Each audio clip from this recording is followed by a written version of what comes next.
Hello everyone, my name is Alfonso and today I'm going to be presenting my biodiversity hotspot. So Wallacea is the hotspot I was assigned to. So Wallacea is a biogeographical location from a group of mainly Indonesian islands. Wallacea includes Asian and Australian continental shelves. Here's a picture of Wallacea, and as you can see, Wallacea includes many different remote islands. So the physical and geographical characteristics of Wallacea are very unique to different biodiverse locations, since it is since it does have a lot of locations. So Wallacea is a forested island that includes mostly tropical moist broadleaf forests. Wallacea also has tropical broadleaf forests. So since Wallacea is mainly a forest location, that also means that there are a lot of trees in the area. And the socioeconomic state of Wallacea is very underdeveloped and is very low class, so they also need a lot of help in that.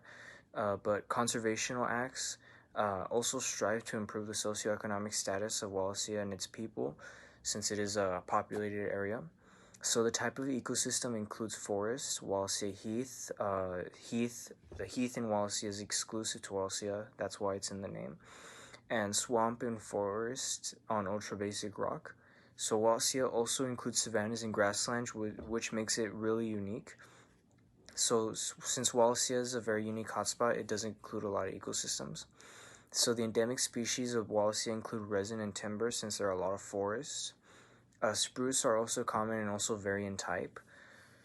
Wallacea is also very known for having very nice flowers.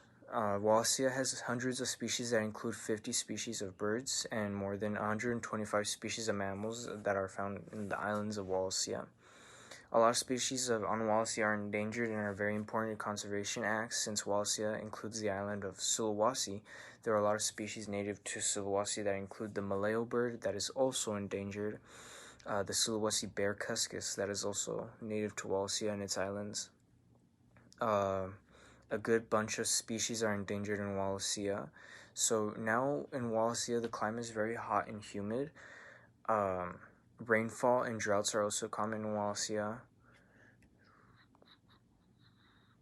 Rainfall can rise to sea level, and since Wallacea includes a series of islands that stretch between the two continental shelves of Sunda and Sahul, excluding the Philippines, Wallacea is very isolated, and much of the flora and fauna are diverse to other biodiversity hotspots like Japan. Wallacea also does face its own problems, since it is considered a very perfect, or not very perfect, but it's perfect, I guess. So one of Wallacea's principal threats are, number one, illegal logging. Cutting of timber without a governmental issued license is damaging Wallacea. So since Wallacea is a forest island, people use and take advantage of the trees like timber and the resin. And number two, another prime threat would be hunting and collecting. Since a lot of the animals are endangered, a lot of people also take advantage of the species and they hunt them and collect them. Using animal products as food, medicine, and household and cultural purposes. Since Wallacea is very cultural, very full cultural, since it is included in the Australian and Indonesian places or continents. Habitats shrink and cause animal populations to decrease, and the third threat would be pollution and trash. Pollution and trash are a big problem to animals in Wallacea and can cause the animal population to decrease, and also the air quality can decrease in over time, which causes the whole human population as well.